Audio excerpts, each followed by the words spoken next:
sana yürekten. Şulaydımın sözlerin her dinlende aydımı sığlasın yüreğim. Bizin ayran olmadı hiç kimem bilmesin. Bizi görüp düşmanlar üstümüzden gülmesin.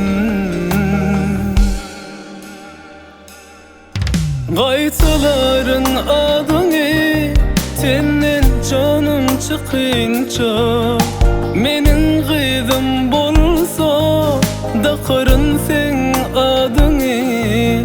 Senin em oğlun bolsa da menin adımı. Koy yasladıp dursun o sevgimizi.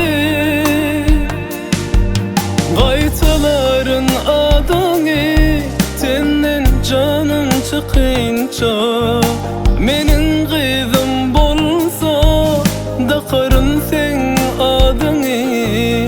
Senin em oğlun bolsa da menin adımı. Koy yasladıp dursun o sevgimizi.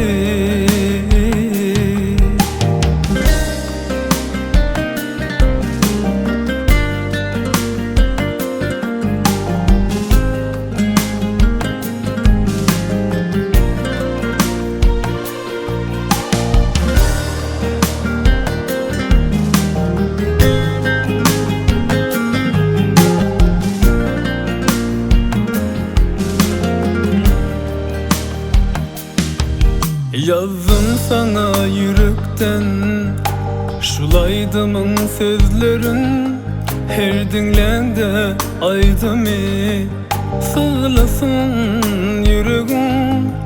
Bizin ayran olmadı hiç kimem bilmesin. Bizi görüp düşmanlar üstümüzden gülmesin.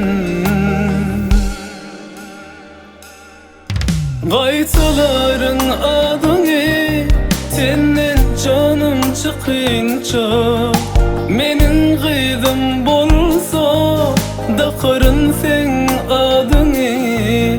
Senin em oğlun bolsa da menin adımı. Koy yasladıp dursun o sevgimizi. Yastığından hiç başım kalmaz, vah sen yok yaşasım gelmez. Men yüzüm yalan anam gülmez.